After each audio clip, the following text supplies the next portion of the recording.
দেশীয় সংস্কৃতি এবং নান্দনিকতায় ঘেরা একটি সুন্দর রেস্টুরেন্ট আজকে আপনাদেরকে ঘুরে দেখাবো। ব্রেকফাস্ট, লাঞ্চ কিংবা ডিনার সব ধরনের খাবার পেয়ে যাবেন এই ছোট্ট রেস্টুরেন্ট টিফিন বক্সে। তাদের মেনুতে থাকবে কলকাতা স্টাইলের বিভিন্ন ধরনের খাবার অর্ডার করে তাদের এত সুন্দর ইন্টেরিয়রটা ঘুরে ঘুরে দেখছিলাম। আমার কাছে খুবই বেশি পিকচার ফ্রেন্ডলি মনে হয়েছে। পরিবার কিংবা বন্ধু বান্ধবকে নিয়ে যদি দেশীয় খাবার এক্সপ্লোর করতে চান, এই রেস্টুরেন্টে হতে পারে একটি পারফেক্ট অপশন। অর্ডার করা 30 মিনিটের মধ্যে সব ধরনের খাবার চলে আসে। প্রথমে ট্রাই করেছিলাম তাদের নাগা সিঙ্গারা। ফ্রেশ নাগা এই সিঙ্গারাটার সাথে এই গ্রিন সসটা সার্ভ করা হয়, যেটা ডিপ ইন করে খেতে আমার কাছে অসম্ভব ভালো লেগেছে। টিফিন বক্সে ভিজিট করলে এই আইটেমটা ট্রাই করা কিন্তু একদম মাস্ট। তারপরে ট্রাই করেছিলাম তাদের চিজি এই সমুচাটা।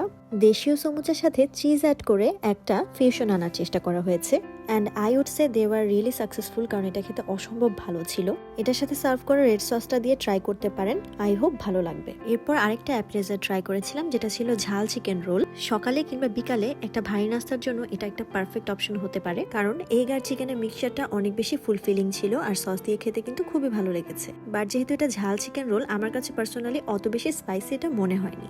এত মজার মজার স্ন্যাক্স খেয়ে আমার মনে হলো তাদের চাটা একটু ট্রাই করা উচিত। আর মজার ব্যাপার হচ্ছে, চায়ের সাথে এই বাকরখানির প্ল্যাটারটার নাম চা আড্ডা।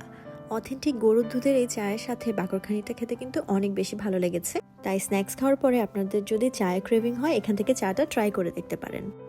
স্ন্যাক্সের পাশাপাশি তাদের লাঞ্চের মেনু থেকে এই তেহারিটা অর্ডার করেছিলাম। টিফিন বক্সের ভেতর সার্ভ করা এই সুন্দর বিফ তেহারিটার সাথে লেবু এবং কাঁচামরিচ পেয়ে যাবেন। গুলশানের আশেপাশে যাদের অফিস বা ভার্সিটি আছে, এক ফাঁকে এসে কিন্তু এই তেহারিটা অবশ্যই ট্রাই করে যাবেন। এটা খুবই ফুলফিলিং এবং আমার খাওয়া one of the best tehari. And yes, do not forget to byte the কাঁচামরিচ।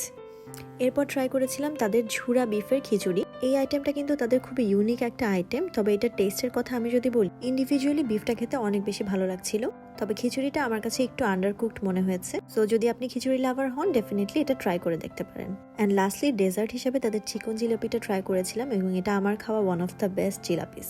So that was it for today's video. আল্লাহ হাফেজ।